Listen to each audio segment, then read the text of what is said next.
ouvintes, estamos começando 5 de março de 2026, em nome do Pai, do Filho e do Espírito Santo, o programa Kairos. Eu sou Paulo Miziara e ficaremos juntos até as 9h30 da noite nos 1.600 kHz AM da Rádio 9 de Julho. Nos trabalhos técnicos, o meu amigo Michel Silva, grande Michel, olha aí, ó, estamos começando, graças a Deus.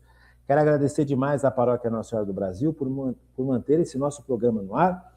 E quero agradecer a você de uma maneira muito especial. Muito obrigado pelo seu carinho, pela sua dedicação, pela sua perseverança, tá bom?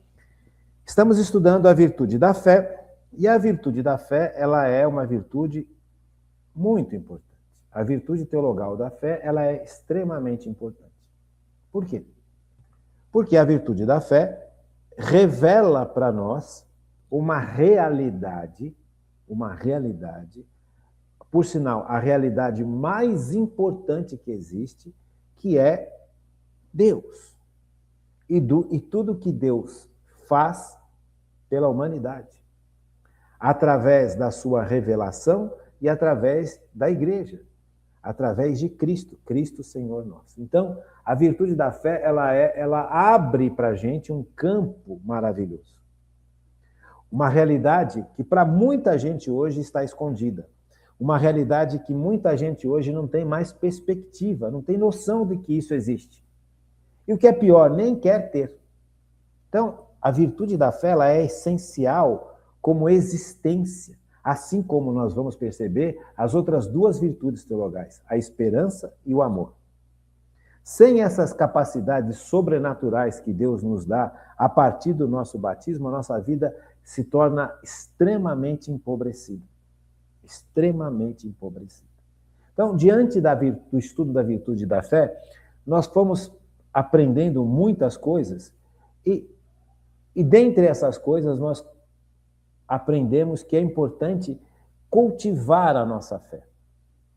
Fazer com que a fé que nós recebemos, essa capacidade sobrenatural de acreditar em Deus, de acreditar naquilo que Deus faz, naquilo que Deus fez, de acreditar na igreja, naquilo que a igreja ensina, de acreditar na salvação de Jesus Cristo, tudo isso nos foi dado por Deus. Essa capacidade sobrenatural de compreender, dentro das possibilidades humanas, o que é possível compreender disso. Agora, esta virtude teologal precisa crescer, porque ela nos foi dada como semente. Ela precisa crescer, a ponto de nós vivermos para Cristo. Com Cristo e em Cristo. Dá para entender? Então, isso é super legal, super bacana, e é isso que nós estamos fazendo. Como crescer na fé, na virtude da fé, que nos é dada. Agora, é dada pelos méritos de Cristo, sem os nossos méritos, sem os nossos merecimentos, mas fazer com que ela cresça, aí passa a ser também responsabilidade nossa. Porque tem muita gente que recebeu esses dons sobrenaturais nos seus sacramentos, no seu batismo, no seu crisma, na sua confissão, na sua vida sacramental e simplesmente deixou quieto, deixou paradinho, deixou quietinho, não permitiu que isso se desenvolvesse. Tem eu vou dar um exemplo para vocês que fica fácil de entender. A minha esposa, que é professora, ela foi levar o ano passado os alunos dela para uma fazenda aqui no interior de São Paulo, uma fazenda de café. Uma fazenda de café. E uma fazenda muito bonita, acho que é lá em Itu. E ao chegar nessa fazenda lá em Itu, fizeram o tour pela fazenda, viram como que era a casa grande, viram onde que tinha os escravos. Dói, né? A história muitas vezes dói. Mas a história é super importante, viu, gente? Nós vamos ver isso ao longo desse programa. E lá pelas tantas tiveram um belo almoço tal, e todo mundo recebeu uma muda de café.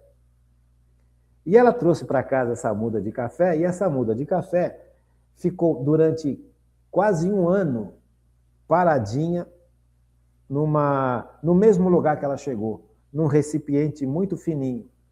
Eu de vez em quando ia lá, colocava um pouquinho de água para não morrer, só que essa muda de café deveria ter sido tirado desse recipiente pequeno, colocado num vaso maior, com terra boa, com com terra preparada, com mais luz, mais sol, e depois que ela crescesse mais, tirasse desse vaso maior e plantasse na terra. Por isso que ela trouxe essa muda, porque era um café muito bom.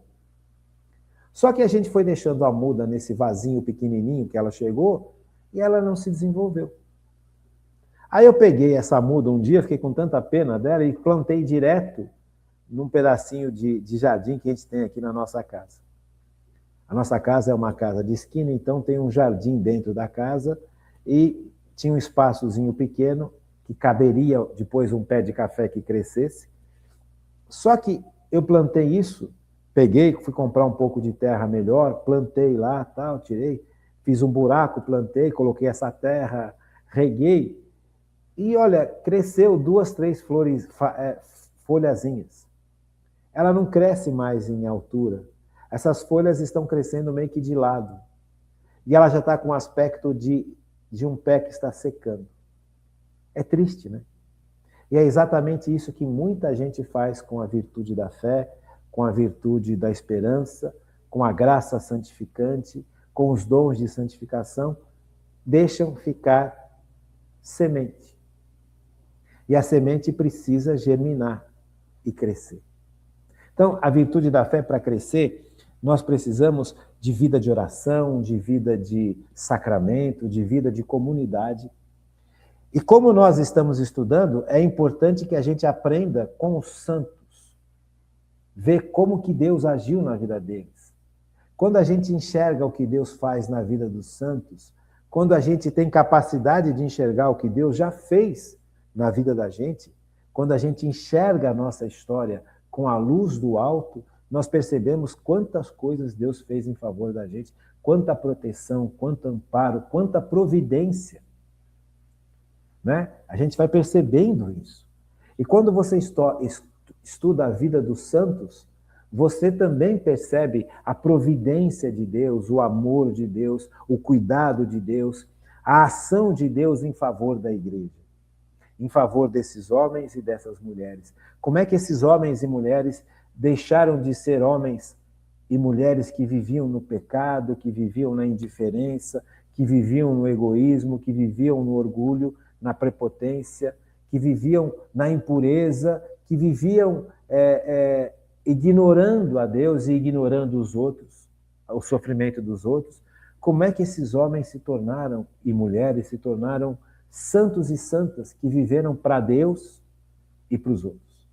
Então, essa forma de agir de Deus nos santos e nas santas traz para a gente um crescimento absurdo na nossa vida de fé. Então, a nossa fé vai crescendo na medida em que eu vou lendo a palavra de Deus junto com a igreja, sabe, interpretando a palavra de Deus junto com a igreja. Quantas e quantas vezes nós pegamos trechos bíblicos aqui, né, e lemos e interpretamos como a igreja interpreta. Percebe como isso faz com que a nossa fé cresça? A palavra de Deus alimenta a nossa fé, faz a nossa fé crescer. Isso é muito bonito, isso é muito importante. Então, ler a Bíblia, interpretar a Bíblia, é crescimento para a nossa virtude de fé. Crescimento profundo, porque eu vou conhecendo aquele que é a palavra de Deus, que é o próprio Cristo. Se eu leio os evangelhos, por exemplo, eu preciso aprender a ver Cristo, porque o evangelho é Cristo agindo. É Cristo falando, é Cristo curando, é Cristo ensinando, é Cristo salvando. Não é uma história de um faz de conta, é uma realidade vivida. Sabe, há testemunho disso. Os apóstolos testemunharam isso e deram sua vida para levar adiante aquilo que eles testemunharam. Os apóstolos viram Jesus ensinando, pregando, curando, viram Jesus sendo morto e viram Jesus ressuscitado. Então, já falei isso para vocês. A força que os apóstolos têm, depois de Pentecostes, que foi a descida do Espírito Santo, também está naquilo que eles viveram com Cristo. Porque eles viram Cristo morto e eles viram Cristo ressuscitado. Então, isso é documento, gente. Isso é história. Isto não é uma brincadeira. Você compreende? Isto não é um faz de conta Isso não é algo que os homens criaram. Você pega aqueles deuses antigos, né, os deuses gregos, não existem. Aquilo é mito. Por que é mito? É mito porque aquilo saiu da cabeça dos homens. Agora, Jesus Cristo não é um mito. Jesus Cristo, historicamente, pisou nesse mundo. Historicamente, agiu nesse mundo. O testemunho dos apóstolos é documento também. A palavra dos apóstolos, a história dos apóstolos, aquilo que os apóstolos apresentam para a gente e o que a igreja nos revela desses testemunhos inspirados pelo Espírito Santo, concordantes entre si, que existiu Cristo, que Cristo viveu, que Cristo agiu, que Cristo curou, que Cristo fez milagre, que Cristo ensinou, que Cristo andou pelas águas, que Cristo multiplicou os pães. Isto é concorde dos apóstolos. Você pega os 4 evangelhos, você vai ver que está lá. Sabe? Então não é uma coisa inventada, não é uma história inventada. Esses homens deram a sua vida para testemunhar para uma sociedade que não aceitava Jesus, que Jesus existiu. O único homem dos apóstolos que não foi martirizado foi São João. Todos os outros discípulos de Jesus, que se tornaram, depois de Pentecoste, apóstolos, todos, fora João, foram mortos de forma brutal, porque testemunharam Jesus Cristo para um mundo que não queria ouvir sobre Jesus Cristo. Porque Jesus, ao instituir a sua igreja, ele fala, ide por todo mundo e pregai o evangelho a todas as criaturas. Só que quando os apóstolos foram, o mundo não era um mundo cristão, não era um mundo católico, era um mundo avesso a tudo aquilo que Jesus ensinava, como estrutura de mundo. Mas tinha muita gente que queria ouvir o que Jesus tinha para ensinar, como no tempo dos apóstolos e depois dos apóstolos. Quantas e quantas pessoas, ao ouvirem a formação que os apóstolos davam, sabe, se convenceram de que aquilo era verdade. Por que eles se convenceram? É um convencimento humano? É uma coisa que acontece baseada em capacidades humanas? Ou é algo sobrenatural? Claro que é algo sobrenatural. Não tem como inventar que Jesus ressuscitou. Ou você acredita, ou você não acredita. Como é que você vai inventar uma história dessa e propagar essa história ao longo de 2000 anos? Se não é verdade e se não é uma verdade sobrenatural. Se não fosse uma verdade sobrenatural, não sobreviveria. Então aí você percebe que existe uma realidade sobrenatural que alguns conseguem enxergar e outros não. Por quê? Porque não se deixam mover pela virtude teologal da fé. Por isso que a gente não deve julgar ninguém. O julgamento cabe a Deus. Por que a pessoa não se abre à virtude da fé? Ou por orgulho, ou por tristeza, ou por decepção, ou por mágoa, ou por raiva, ou porque tem uma dificuldade em relação a aceitar as coisas de Deus. Tem uma série de motivos. Cabe a nós, católicos, compreender essas realidades externas, essas dificuldades externas, e saber evangelizar, saber chegar nessas pessoas. Veja, uma pessoa que perdeu o seu filho ou sua filha é uma pessoa que vai trazer dentro de si uma mágoa muito grande. Uma mágoa muito grande. Então, como é que você vai evangelizar essa pessoa sem o poder do Espírito Santo? Sem a força do Espírito Santo? Sem a parresia do Espírito Santo e sem a ação do Espírito Santo no coração dessa pessoa. Percebe? O Espírito Santo age em quem evangeliza e o Espírito Santo age no coração de quem está sendo evangelizado. Então, o Espírito Santo é quem dá a eficácia da evangelização, porque ele age tanto em quem está evangelizando, se essa pessoa que está evangelizando realmente se abre à ação do Espírito Santo, se essa pessoa que está evangelizando realmente tem uma vida coerente com aquilo que prega, Porque também, se não tiver uma vida coerente com aquilo que prega, se torna contra-testemunho. E é terrível, né? Agora, a partir do momento que acontece essa maravilha daquele que prega ou daquela que prega estar vivendo de acordo com, ou tem pelo menos tentar estar vivendo de acordo com a sua pregação, então, o Espírito Santo age aí, age de forma poderosa nesse pregador e nessa pregadora. Isso é a história da igreja, gente. Essas são a história dos primeiros 300 anos da igreja, dos santos da igreja, dos santos padres da igreja, que enfrentaram um mundo terrível no poder do Espírito Santo e evangelizaram este mundo. Veja, é isso que nós vamos trabalhar nessa aula sobre a virtude da fé, sobre como crescer na virtude da fé olhando para os santos. Então, os apóstolos, eles foram esses homens que desbravaram um mundo violento e de perseguição brutal contra Cristo e contra o que Cristo propunha. Porque era um mundo que estava estabelecido no pecado, na violência, no ódio, na prepotência do mais forte. Então, a mensagem de Jesus, o evangelho, a boa nova de Jesus, choca contra este mundo. Mas dentro desse mundo tem pessoas que estão sofrendo horrores, são pessoas que estão sendo oprimidas por esse mundo, são pessoas que também podem estar abertas a ouvir a mensagem de Cristo. Por isso que o mundo não quer que se pregue mais, porque tem pessoas que querem ser evangelizadas. Veja, agora, se chega uma pessoa, por exemplo, perdeu um pai, perdeu um filho, e essa pessoa culpa a Deus por essa perda, como é que você vai evangelizar essa pessoa sem acolher essa pessoa, sem a ação do Espírito Santo, sem a força de Deus para curar esse trauma terrível?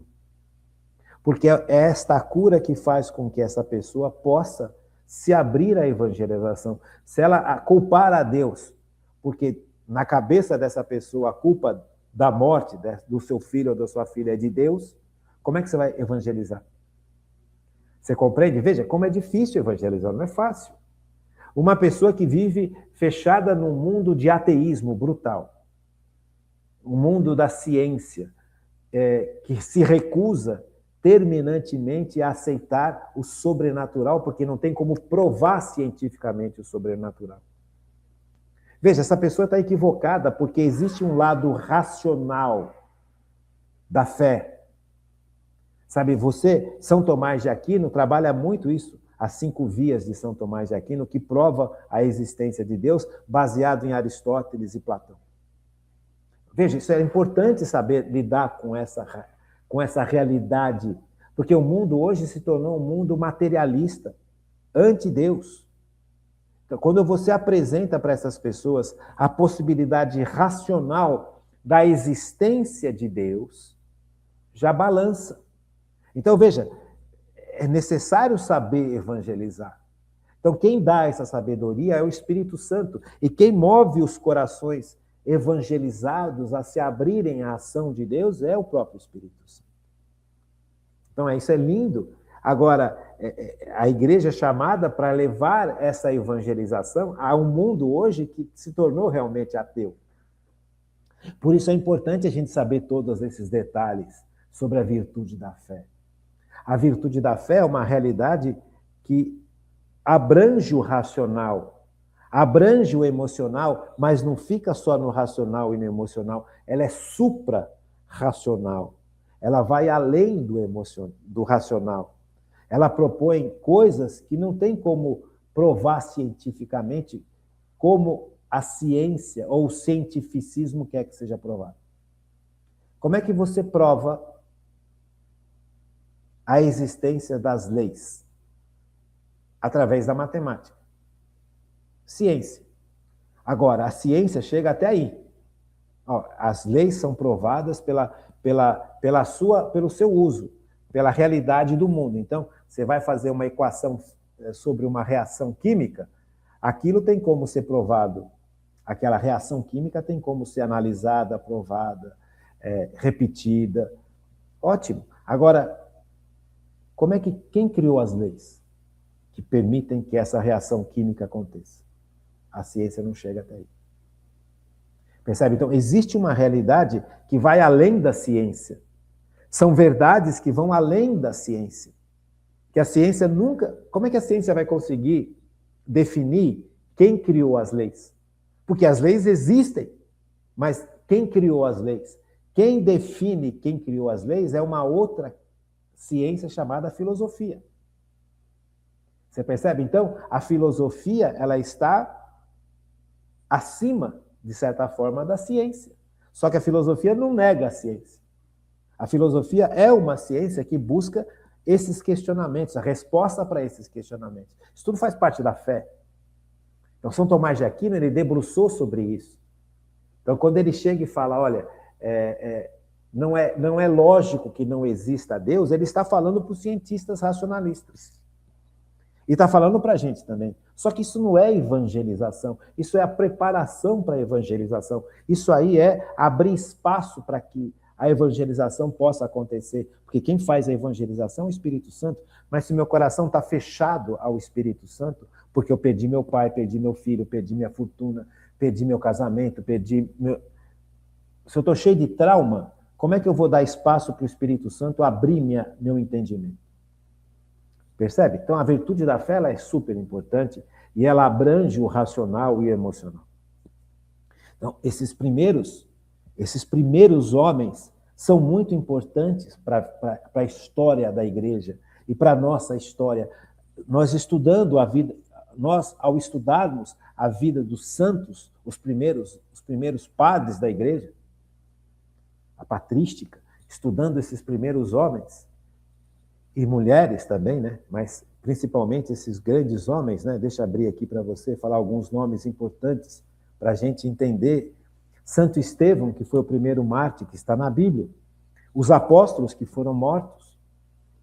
Santo Inácio de Antioquia, São Policarpo de Esmírnia, São Sebastião, Santa Perpétua, Santa Felicidade, São Lourenço, Santa Cecília, Santa Luzia e Santa Águida, são santos e santas que foram muito importantes para a história da igreja. Então, a vida de santidade, ela não é só uma plenitude humana, não é só a vida de santidade nos leva a uma plenitude humana e nos leva para o céu. A vida de santidade é uma referência para as outras pessoas também. E aqui está o grande sentido de conhecer a história dos santos. Porque a história dos santos são homens e mulheres reais que viveram e que estão documentados na igreja, que estão documentados na história. Não só na história da igreja, como na história. Você pega, por exemplo, um Santo Inácio de Antioquia, 108 depois de Cristo. Esse homem conheceu os apóstolos, esse homem ouviu o ensino dos apóstolos. Quer ver? Vamos pegar aqui a história de Santo Inácio de Antioquia, que é uma história lindíssima. O martírio de Santo Inácio de Antioquia, ocorrido por volta do ano 107 depois de Cristo ou no ano 110 depois de Cristo. Há aqui uma dúvida histórica. Veja, dúvida histórica. História, gente. Isso aqui é documento. Isso aqui não é uma história criada, inventada, um mito. Por isso que é importante compreender a vida dos santos. Vamos dar antes de entrar na vida de Santo Inácio de Antioquia, que é uma vida maravilhosa, um testemunho maravilhoso. Santo Inácio de Antioquia. Não confunda com Santo Inácio, o fundador dos jesuítas. Não confunda com Santo Inácio de Loyola, lá em 1500. Nós estamos falando de Santo Inácio de Antioquia, tá bom? Nós não estamos falando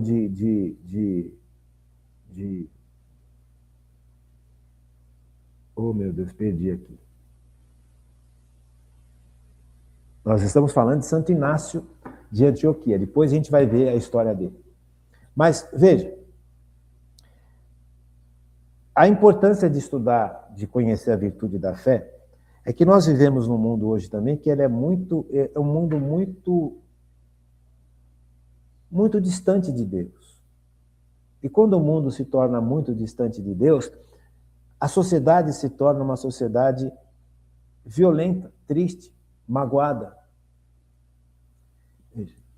E quando uma sociedade se torna longe de Deus, se torna violenta e triste, é uma sociedade que está dominada por alguém, por um sistema. E esse sistema que está dominando a sociedade atual quer fazer com que a gente se torne... Como que eu posso explicar isso? Facilmente manipulado. Então, se você analisar a sua história e a minha história, no fundo, nós não fomos preparados para pensar. Nós não fomos preparados para questionar. Nós não fomos preparados para aprender a raciocinar sobre as coisas.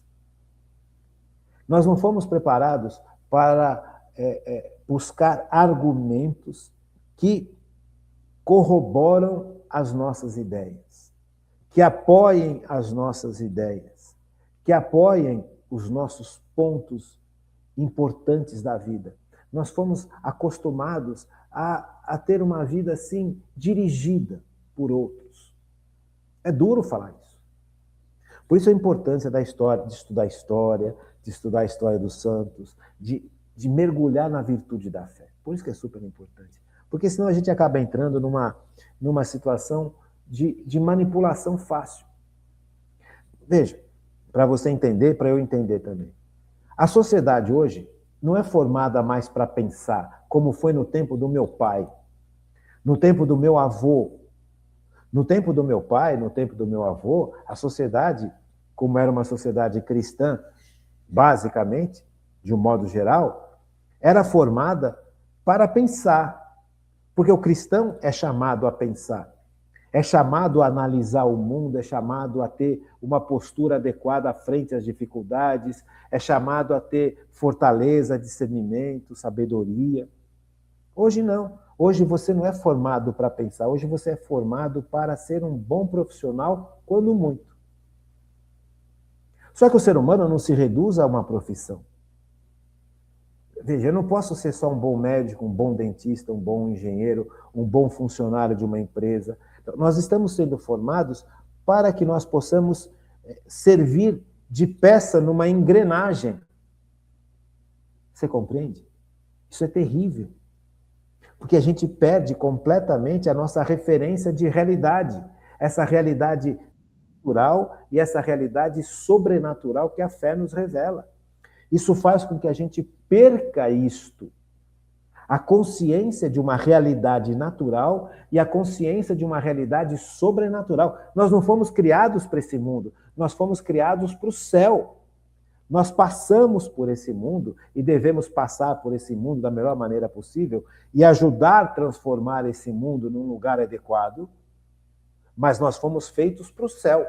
Então, quando a gente perde a noção da virtude da fé, quando a gente não cresce na virtude da fé, quando a gente fica estagnado na virtude da fé, nós perdemos contato com a realidade natural e sobrenatural. E aí é fácil ser manipulado por grupos poderosos, que é o que acontece no mundo de hoje. Não tem cabimento. Veja, eu vou dar um exemplo claro para ficar muito evidente isso que eu estou falando para você. Chega uma pessoa de outra religião, eu vi isso acontecer esses dias atrás.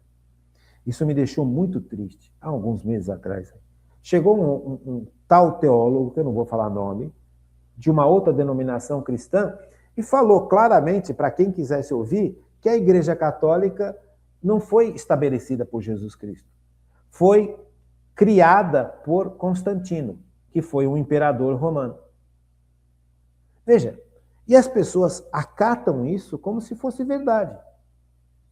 Essa é uma das mentiras mais grosseiras que pode ser jogada contra a Igreja Católica. Essa é uma das mentiras mais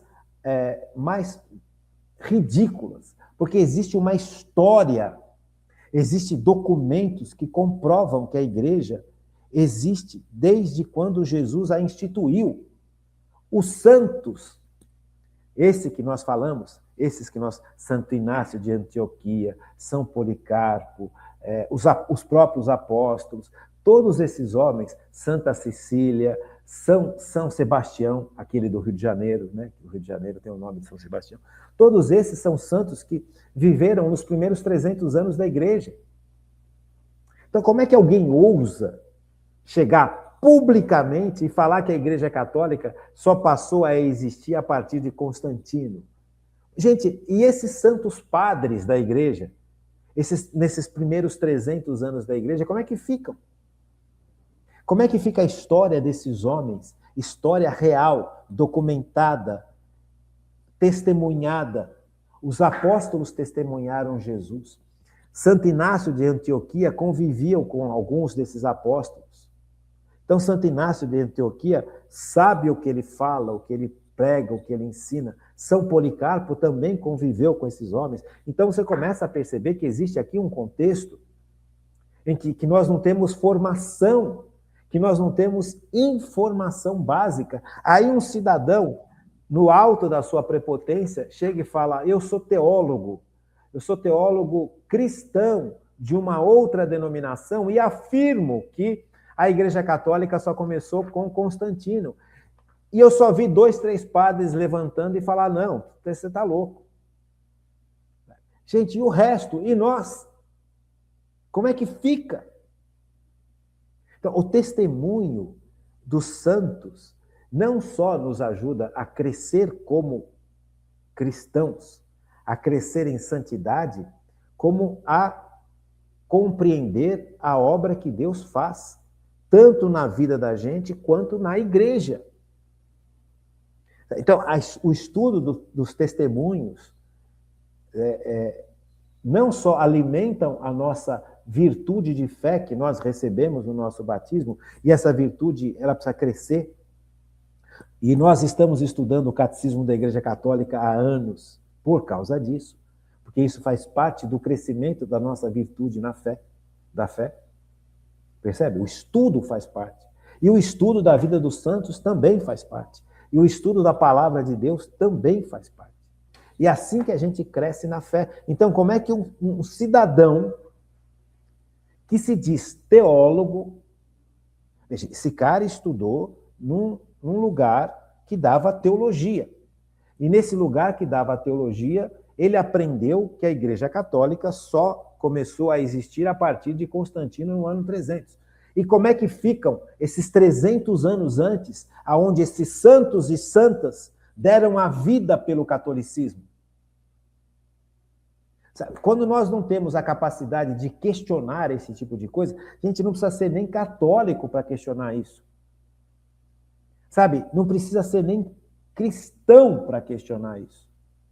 Uma pessoa que tenha boa vontade e que tenha honestidade intelectual, e aqui eu não estou falando de fé, eu estou falando de pessoas que talvez não sejam nem católicas e nem cristãs. Se uma pessoa que tenha anseio pela verdade, que é o que foi tirado da nossa sociedade, o anseio pela verdade. Nós não ansiamos mais a verdade. A sociedade foi mergulhada num negócio chamado relativismo. Qualquer verdade é importante. A verdade, menos a verdade única e verdadeira que é de Cristo. Então, a minha verdade é diferente da sua verdade, a sua verdade é diferente da verdade do seu vizinho, a verdade do seu vizinho é diferente da verdade do outro vizinho, e cada um vai estabelecendo uma série de verdades. O importante é que cada um viva a sua verdade. Chama-se relativismo. E Cristo, que é o caminho, a verdade e a vida, fica como? E o que Cristo ensinou, fica como? E o que Cristo falou que está certo e que está errado, fica como? Percebe? Quem nega o catolicismo, quem fala, olha, é o seguinte, a Igreja Católica só começou com Constantino. Quem fala um absurdo desse é capaz de um dia falar que matar não é pecado. É capaz de um dia falar que roubar não é pecado.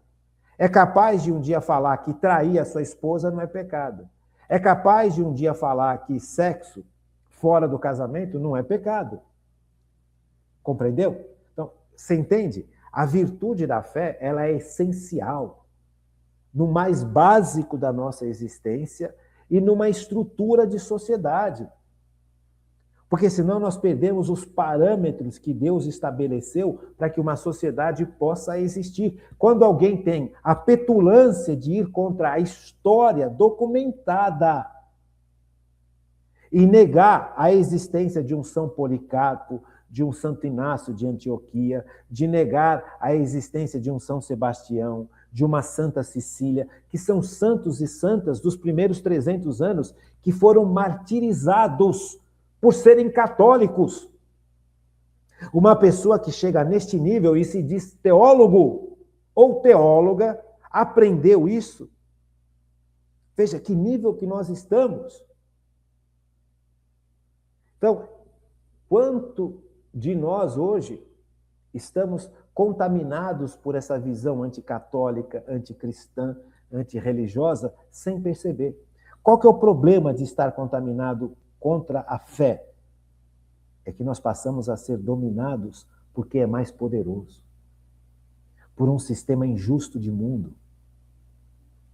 Quem tem nas suas mãos, e tem nas suas mãos, a mídia, porque a mídia está na mão de um determinado grupo, no mundo inteiro, controla o mundo, mas não controla os católicos verdadeiros. Porque os católicos verdadeiros não se baseiam na mídia, se baseiam em Cristo. Por isso que eles querem destruir a igreja. Porque o católico, o cristão verdadeiro, vive pela sua fé, não vive do que os outros falam. E é capaz de questionar o que os outros falam, porque se deixa dominar por Jesus. Você compreende? Então, quando alguém chega e tem a petulância de falar, olha, o catolicismo começou com Constantino no ano 300 e tanto, essa pessoa, sabe, tudo bem, coitado ou coitada, sabe, ela também está sendo manipulada. Por isso que a gente não julga ninguém. Mas, sabe, olha o absurdo. Se um ser humano comum, que não é religioso, tem um instinto da verdade, por exemplo, como Santo Agostinho tinha. Agostinho, antes de ser o grande santo da igreja, que foi também nessas épocas, né, um pouquinho depois disso, ele sentia uma ânsia pela verdade. Ele era movido para buscar essa verdade. E pagão, terrível que ele foi, viveu mundanamente. Mesmo esse homem que vivia na mundanidade absoluta, ele tinha uma ânsia pela verdade, ele buscava a verdade, ele questionava. Então ele foi para um monte de religiões e ele percebia que naquelas religiões todas que ele ia, nada daquilo saciava a sede de verdade que ele tinha. Foi só no cristianismo que finalmente ele encontrou a verdade. Mas ele tinha este anseio pela verdade, ele questionava. Então ele questionava os pregadores de outras religiões, ele questionava as propostas, até o ponto que ele finalmente descobriu o catolicismo, graças a Deus, graças à sua mãe e graças a um outro grande santo. Então, veja, quando um cidadão desse levanta, não Agostinho, esse cara, esse teólogo, entre aspas, que fala que a igreja começou com Constantino, e os católicos não se levantam, não para brigar, não para discutir, mas para defender a sua santa igreja, porque a fé exige de mim que eu defenda a doutrina e a fé e a igreja, não contra ninguém, mas contra o erro. Se todo mundo aceita isso passivamente, o que isso significa? O que um erro grosseiro desse pode significar diante dessa realidade de omissão que nós não sabemos? Nós não fomos formados. A ideia é não formar o católico, a ideia é não formar o cristão de forma adequada para que ele possa vir também a ser massa de manobra desses grandes poderosos, que dominam com uma quantidade exorbitante de poder e de dinheiro o mundo, a ponto de querer estabelecer no mundo um governo único, que mande no mundo inteiro. Veja que ponto chega. Napoleão Bonaparte quis fazer isso. Hitler quis fazer isso. Sabe, César quis fazer isso. Tantos outros loucos quiseram fazer isso, porque é orgulho, vaidade. Então nós estamos num tempo, de novo, em que é necessário que o cristão conheça e ame a sua fé. E faça com que a sua fé cresça. Então, estudar, por exemplo, os santos antigos, os santos patriarcas, as santas dos primeiros séculos, é condição básica, não só de crescimento para a nossa realidade de fé, como para o bem da sociedade. Tá bom? Vamos fazer um intervalinho e a gente já volta. Então, vamos voltar, gente? Vamos lá.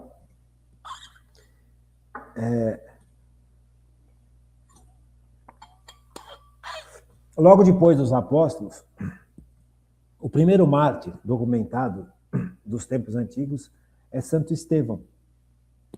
Santo Estevão está na Bíblia. É o primeiro mártir.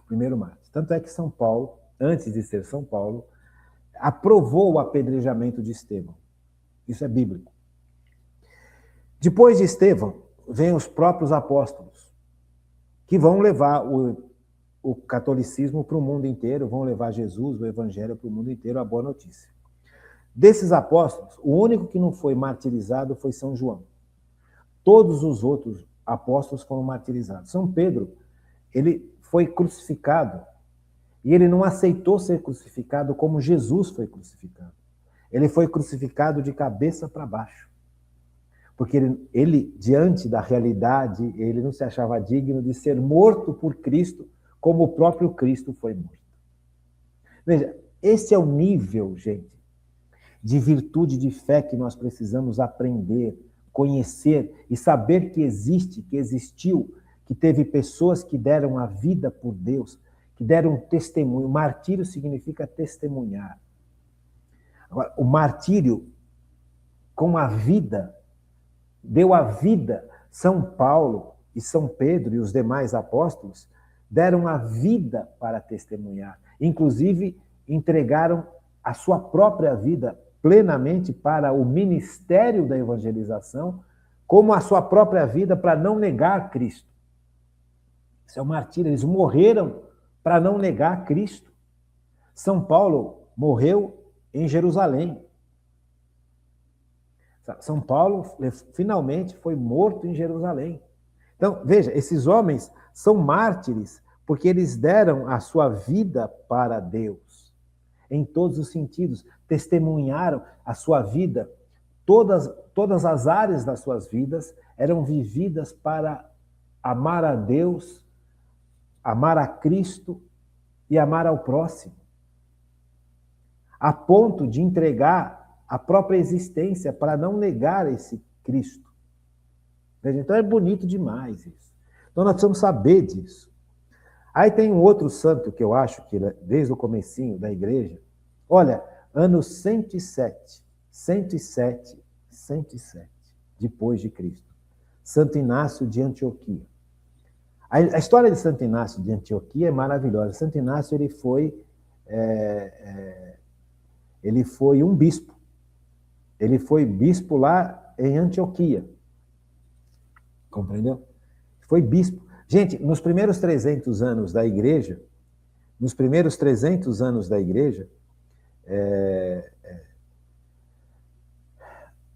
quando um religioso, um sacerdote, se tornava bispo ou se tornava papa, eles sabiam que a vida dele duraria poucos meses. Porque os primeiros 300 anos da Igreja Católica foram 300 anos de puro martírio. Então, um sacerdote que se tornava bispo, ou até mesmo que se tornaria depois como bispo papa, este homem sabia que a vida dele estava condenada, que ele iria morrer. E mesmo assim, eles aceitavam ser bispos e aceitavam a ser papas. Para você ver o nível desses primeiros 300 anos de catolicismo. E aí surge hoje um cidadão e fala, não, a Igreja Católica só começou com Constantino depois dos anos 300. Gente, como é que uma pessoa pode acreditar numa barbaridade dessa e ensinar um erro tão grosseiro quanto esse? Como é que fica a história da patrística, que são esses santos padres, esses santos bispos, que sabiam que iam morrer por Cristo e assim mesmo aceitavam ser bispos ou papas. E todos eles acabaram mortos, quase todos acabaram mortos por Cristo, pela perseguição contra a igreja. E mesmo assim, eles eram fiéis a Cristo. Então, a história de Santo Inácio de Antioquia é lindíssima. Aqui, ó, o mártir Santo Inácio de Antioquia ocorreu, o martírio de Santo Inácio de Antioquia ocorreu por volta do ano 107 depois de Cristo. Olha, 107. Então, Inácio de Antioquia conheceu os apóstolos. Durante o reinado do imperador Trajano, Inácio de Antioquia foi morto no Coliseu de Roma. Então, eles foram buscar Inácio, por ser bispo católico, que estava em Antioquia, e levaram até Roma. E essa história de Inácio, de Santo Inácio, que preso em Antioquia, levado até Roma, pelo Império Romano, lógico, né, perseguição romana, conforme ele ia chegando até Roma, ele ia escrevendo cartas, incentivando os fiéis de cada cidade que ele chegava, até chegar a Roma, a continuarem fiéis a Cristo. Então, tem as 7 cartas de Inácio de Antioquia. Ó, Inácio de Antioquia foi levado acorrentado de Antioquia até Roma por um destacamento de 10 soldados a quem se chamavam leopardos, devido à brutalidade do tratamento. Durante essa longa viagem, ele escreveu 7 cartas famosas às igrejas da Ásia e a São Policarpo, nas quais defendia a unidade da igreja e a hierarquia dos bispos. Pedia aos cristãos de Roma que não tentassem impedir o seu martírio, pois desejava morrer por Cristo. Afirmou ser o primeiro a usar o termo Igreja Católica para designar a totalidade dos fiéis. Percebe? Essas 7 cartas de Santo Inácio de Antioquia, elas têm um conteúdo profundíssimo. Então, buscaram Inácio lá numa região longe de Roma. E conforme a viagem ia acontecendo, porque tinha que chegar até Roma, mas não tinha avião, não tinha estradas de asfalto, não tinha carro, não tinha ônibus. Era tudo na base de barco, era na base de andar a pé, andar a cavalo. De Antioquia até Roma, foi uma viagem brutal e longa. Então, conforme Inácio ia chegando nas cidades, todo mundo se aproximava de Inácio, né? Todo mundo gostava, conhecia Inácio, que era cristão, de ouvir falar. Aquele santo homem está aqui. E conforme ele chegava na cidade, ele pregava, ele falava. Por mais que ele apanhasse, por mais que ele continuava evangelizando, e ele foi escrevendo cartas. Essas cartas existem, são documentos, gente.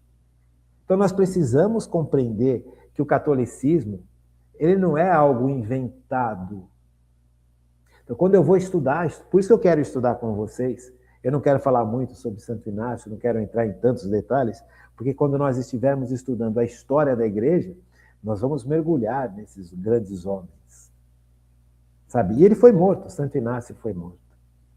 Outro grande exemplo de santo, que Inácio também conheceu, São Policarpo. São Policarpo, deixa eu achar aqui a história de São Policarpo. São Policarpo também foi morto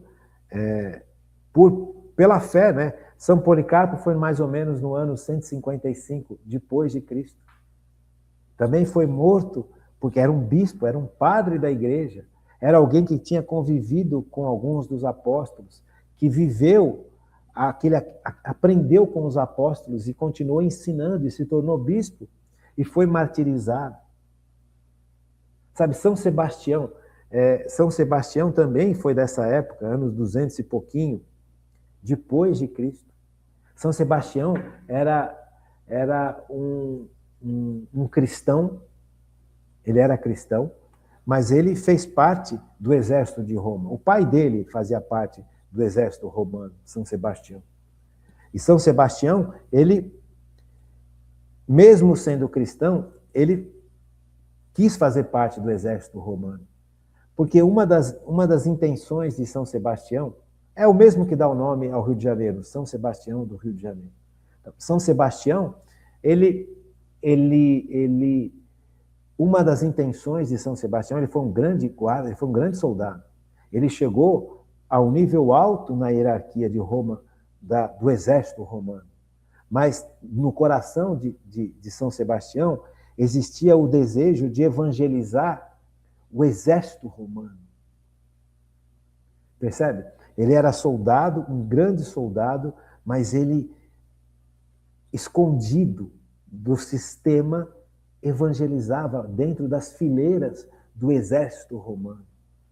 E o imperador de Roma, naquela época, conhecia Sebastião, gostava de Sebastião, tinha Sebastião em alta conta. Quando ele descobriu que Sebastião, esse soldado, que é o São Sebastião, evangelizava, nossa, ele ficou possesso, esse imperador. E mandou matar São Sebastião. E a morte, a princípio a morte seria por flechada. Tanto é que a imagem que nós todos temos de São Sebastião é aquele homem com dorso nu, cheio de flechas. Só que as flechas não mataram Sebastião. Uma mulher percebeu que Sebastião estava vivo depois de tantas flechadas e cuidou de São Sebastião. Essa mulher também é uma grande santa desses tempos. E aí o imperador ficou sabendo que Sebastião não estava morto, porque o próprio Sebastião, depois de se recuperar das flechadas, foi a esse imperador suplicando pela vida dos cristãos. E esse imperador ficou mais possesso ainda. Mandou matar e jogar Sebastião, aí mataram Sebastião e jogaram Sebastião no sistema de esgoto de Roma, para que ele não vivesse de jeito nenhum. Mas Sebastião, antes de morrer, tocou o coração de uma outra santa. Esta santa mandou e ajudou a recolher o corpo de São Sebastião do esgoto romano. E essa outra mulher se tornou outra santa importante desses tempos. Veja, são histórias reais, gente, verdadeiras, documentadas, de santos e santos que viveram a sua fé, que passaram por situações terríveis, por perseguições terríveis, por violências brutais, por injustiças brutais, e não se rebelaram contra Deus. Veja como é importante para todos nós conhecermos essas histórias. Você conhecia a história de São Sebastião? Você conhecia a história de Santa Cecília? Você conhecia a história de Santa Lúcia ou Santa Luzia, que são essas mulheres que ajudaram Sebastião? Você conhecia a história de São Policarpo? Policarpo é esse bispo lá de 155, mais ou menos, depois de Cristo, que foi condenado à fogueira e não morreu na fogueira. Então, nós estamos diante de homens e mulheres que existiram, que constam na história, que têm documentos. Essas 7 cartas que Santo Inácio de Antioquia escreveu, isso é um documento preciosíssimo. Ele escreveu durante o tempo em que ele foi sendo trazido de Antioquia para ser morto em Roma. E essas cartas continham conteúdos teológicos importantíssimos. Foi Santo Inácio que deu o nome de católicos, né, aos católicos. Foi Santo Inácio que propõe a importância dos bispos, do Papa. Veja, então, nós estamos diante de homens que viveram para o seu Deus e que viveram para a sua igreja, muito antes de sequer imaginar a existência de Constantino, que esses infelizes, que se dizem teólogos, falam que foi o fundador da Igreja Católica. E tem gente que acredita. Sabe, eu fico muito triste, porque muitos católicos são levados da igreja porque aprenderam a viver para o mundo. Nós também. Nós fomos preparados para viver para o mundo, nós não fomos preparados para viver para Cristo. Por isso que é importante a gente voltar-se para Deus, voltar-se para os sacramentos e termos realmente um estudo aprofundado daquilo que Deus nos deixou. Veja, esses anos todos que nós estamos estudando o Catecismo da Igreja Católica, esses anos todos que nós estamos estudando o Catecismo da Igreja, quantas coisas que nós aprendemos? Eu acredito que muitas. Muitas. Coisas que nós, muitas vezes, supunhamos que soubéssemos. Não é assim? Para mim, isso é constante. Isso é constante. Quantas e quantas vezes, conforme eu vou preparar a aula, conforme eu vou preparar a formação para a gente, conforme eu vou preparar as aulas que a gente tem que dar aqui na Paróquia Nossa Senhora do Brasil, para os pais dos catequistas, das crianças que vão lá para a catequese, conforme eu preparo a aula para ir dar fora, quando o pessoal do Querigma, que eu já fiz parte, me pede para ajudar a fazer as aulas lá, as pregações, as formações, quantas e quantas vezes eu sento para preparar e começo a estudar, começo a escrever, começo a escutar, começo a pesquisar, e eu falo, puxa, eu pensava que eu soubesse sobre esse tema. Eu pensava que eu soubesse sobre tal realidade. Eu pensava que eu soubesse sobre a virtude da fé. Eu pensava que eu soubesse sobre a virtude da humildade. Quanta coisa nós aprendemos sobre a virtude da humildade que a gente não sabia. E que eu também não sabia. Eu só fiquei sabendo porque eu tinha que pesquisar para dar aula para vocês. Você percebe? Então, veja, esta humildade, ela tem que fazer parte da nossa existência. Nós não podemos achar que sabemos. O católico verdadeiro é aquele que se abre à igreja. E a igreja, ela é riquíssima, por isso que a gente não tem que ficar fechado em grupos. Uma pessoa que se fecha num determinado grupo dentro da igreja, ela está perdendo a riqueza da igreja. Sabe, se determinado grupo na igreja não está propondo heresia, tudo bem. Agora, eu não posso ficar fechado só a este grupo. Porque tem grupos dentro da igreja que propõem heresias. Porque as heresias nascem dentro da igreja. Não por culpa da igreja, porque a igreja é santa, mas nós somos pecadores. Agora, dentro da igreja tem muitos grupos que são bons, mas mesmo nesses grupos que são bons, eu não posso ficar fechado nele, porque eu estou perdendo a riqueza que está nos outros grupos, ou as riquezas que estão nos outros grupos. Grupos bons. Sabe, você tem muitos grupos bons dentro da igreja, tem muitas coisas boas dentro da igreja. Sabe? Eu não posso ficar fechado num só, porque eu estou perdendo um monte de coisa. Então, veja, o exemplo é o nosso aqui. Quantas coisas que nós achávamos que soubéssemos e não sabemos. Ou sabemos muito pouco, e na medida em que a gente vai humildemente aprendendo, estudando, pesquisando, então eu não vou só num grupo. Eu não fico ouvindo só a renovação, eu não fico ouvindo só aqueles que são mais tradicionais, Não, eu vou na igreja. Porque a igreja tem 2000 anos, mais de 2000 anos de ação do Espírito Santo em favor dela. Quem me garante isso é a virtude teologal da fé. Então, eu preciso crescer na virtude teologal da fé. Então, vamos aprender a estudar a história dos santos. Deixa eu deixar uma lição de casa. Procura aí na sua... Hoje você tem, veja, você tem um monte de recursos, mas um monte de recursos bons para estudar a história dos santos. Você tem bons livros, você tem na internet boas pesquisas. Então, olha, escreve ali no seu Google ou na sua inteligência artificial, que todo mundo hoje tem, escreve lá, Santos Mártires dos primeiros séculos. Escreve. Escreve aí, santos mártires dos primeiros séculos. E aí, conforme for a pesquisa que vai surgir para você, vão surgir estes nomes, ó. Principais mártires da era romana, século I ao século IV. Santo Estevão, protomarte. São Pedro e São Paulo. Santo Inácio de Antioquia. São Policarpo de Esmirna. Santa Blandina. São Tarcísio. São Sebastião. Santa Cecília.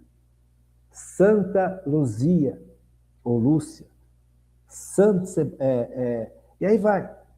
Sabe, pega 10 desses santos dos primeiros séculos, que são muito mais. Quando nós estivermos estudando a história da igreja, nós vamos estudar muito a história desses homens e mulheres. Pega 5 ou 10, pega 5, vai, desses primeiros, e põe lá, história de Santo Estevão. Não, história de Santo Inácio de Antioquia. História de Santo Policarpo de Esmirna. Faça uma lição de casa, gente. Pega o final de semana, num primeiro final de semana que você tiver oportunidade, ao invés de ficar vendo futebol, de ficar vendo show na televisão, de ficar vendo novela, de ficar vendo notícia, essas notícias terríveis que jogam em cima da gente, só jogam notícia ruim, nunca aparece coisa boa. Vai estudar os santos dos primeiros séculos. Porque aí quando você ouvir alguém falar, olha, a igreja só começou depois de Constantino, depois do ano 300, você vai falar, mas você está louco? E os santos dos primeiros séculos, como é que fica? Gente, defender a fé é obrigação. Mas para isso é preciso amar a Deus sobre todas as coisas. Amar ao próximo e viver na igreja. Tá bom? Fiquem com Deus. Uma boa noite. E até amanhã, se Deus quiser.